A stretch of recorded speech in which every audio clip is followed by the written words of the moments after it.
রাস্তার পাশে অবৈধ দখলদারি রুখতে উচ্ছেদ অভিযান চলছে দিনে ও রাতে। তবে এটা উচ্ছেদ নয়, উন্নয়নের স্বার্থেই কাজ, জানালেন জলপাইগুড়ি সদর বিডিও মিহির কর্মকার।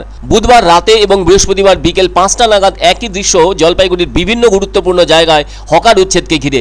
বুধবার রাতে শহরের ফুটপাত দখল করে বসা হকারদের সরে যাওয়ার বার্তা দেওয়ার পর বৃহস্পতিবার দুপুরে শহরের গুরুত্বপূর্ণ স্থান মেডিকেল কলেজ ও হাসপাতালের দুদিকে বসা ক্ষুদ্র ব্যবসায়ীদের কার্যত সময় বেঁধে দিয়ে এলাকা খালি করার বার্তা দিলেন সদর বিডিও মিহির কর্মকার। এদিন কোতোয়ালি থানার আইসি সঞ্জয় দত্তের নেতৃত্বে পুলিশ বাহিনীকে সঙ্গে নিয়ে সুপার স্পেশালিটি হাসপাতাল এবং তার লাগোয়া মেডিকেল কলেজ চত্বরে বসা হকারদের দ্রুত এলাকা খালি করার বার্তা দিতে দেখা যায়। এদিকে উচ্ছেদ হবার আতঙ্কে সকাল থেকেই এলাকার ক্ষুদ্র ব্যবসায়ীরা জড়ো হন এখানে।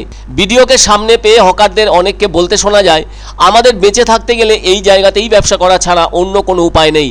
যদিও হকারদের ওই দাবিকে নস্যাৎ করে দিয়ে বিডিও মিহির কর্মকার বলেন, এই মেডিকেল কলেজ ও হাসপাতাল চত্বরে দোকানপাট বসে থাকায় পরিবেশ নষ্ট হচ্ছে, জল নিকাশির সমস্যা হচ্ছে, সে কারণে রোগীদের কথা মাথায় রেখেই ওই জায়গা দ্রুত খালি করে দিতে হবে। এ ব্যাপারে জলপাইগুড়ি সদর বিডিও মিহির কর্মকার কোনোভাবেই একে উচ্ছেদ অভিযান বলতে নারাজ। তিনি বলেন, আমরা উন্নয়ন করতে চাইছি। উল্লেখ্য, আজ থেকে 1 বছরের বেশি সময় আগে জলপাইগুড়ি পৌরসভায় শহরের সমস্ত হকার ইউনিয়ন ও প্রশাসনের মিটিংয়ে ঠিক হয়েছিল হকারদের তালিকা তৈরি করে পরিচিতিপত্র দেওয়া হবে। আবার আইন অনুসারে টাউন ভেন্ডিং কমিটিও গঠিত হবে। জানানো হয়েছিল বিকল্প ব্যবস্থা করা ছাড়া হকার উচ্ছেদ করা যাবে না। এদিকে দেখতে দেখতে এতগুলো সময় চলেও গেল, অথচ প্রশাসন এ নিয়ে এক চুলো কাজ এগোয়নি বলে অভিযোগ। দেখা গেল সোমবারের পর থেকে প্রশাসন নেমে পড়েছে হকার উচ্ছেদ অভিযানে। বলা যায় লোকসভা ভোট মিটতেই জলপাইগুড়ি শহরে হকার উচ্ছেদ অভিযান শুরু হয়েছে। বলা যায় শহরের রাস্তায় প্রায় 1 সপ্তাহ হলো দোকান বসাতে পারছে না তারা। এদিকে সংসার অচল হবার উপক্রম হয়েছে তাদের। অন্যদিকে তাদের দাবি, টাউন ভেন্ডিং কমিটি পুনর্গঠন করে প্রয়োজনীয় উদ্যোগ নেবার আশ্বাসও দিয়েছিলেন পৌরসভার ভাইস চেয়ারম্যান সৈকত চ্যাটার্জি।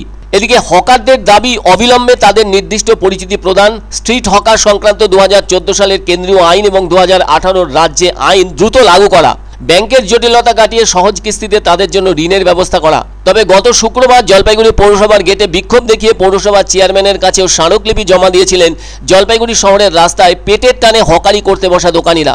ওই দিন অবশ্য ওই শহরের DBC road, merchant road, Dinbazar, Samajpara, Raikotpara সহ অন্যান্য এলাকার হকাররা সমবেত হয়ে স্মারকলিপি জমা দিতে গেলে সমস্যা দেখা দেয় পৌরসভার গেটে। পুলিশ তাদের আটকেও দিয়েছিল।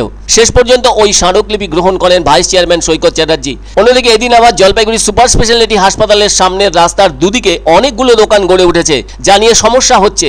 সেজন্য সদর বিডিও মিহির কর্মকার, বিএলএল আরও এবং কোতোয়ালি থানার আইসি সঞ্জয় দত্ত সহ পুলিশ বাহিনী উচ্ছেদ অভিযানে নামেন। এদিন যে এখানে উচ্ছেদ অভিযান চলবে তার আঁচ পেয়েই সকাল থেকেই এখানকার ক্ষুদ্র ব্যবসায়ীরা জড়ো হন। ফলে তারা বিডিওকে সামনে পেয়েই বলতে থাকেন, তাদের বেঁচে থাকতে গেলে এই জায়গায় ব্যবসা করা ছাড়া আর কোনো উপায় নেই। তবে বিডিও হকারদের কোনো দাবি মানতে রাজি হননি। উল্টে তিনি বুঝিয়ে দেন, এভাবে দোকানপাট থাকায় হাসপাতালের সামনের পরিবেশ নষ্ট হচ্ছে, জল জমে থাকছে। সুতরাং রোগীদের কথা মাথায় রেখেই ওই জায়গা দ্রুত ফাঁকা করে দিতে হবে, কেননা সরকার উন্নয়ন চায়। ওজন বাঁচার জন্য আমাদের রোজগার দরকার আছে, এটাও তো রোগীগুলোর প্রাণ বাঁচানোর জন্য আমাদের আপনাদেরকে এখান থেকে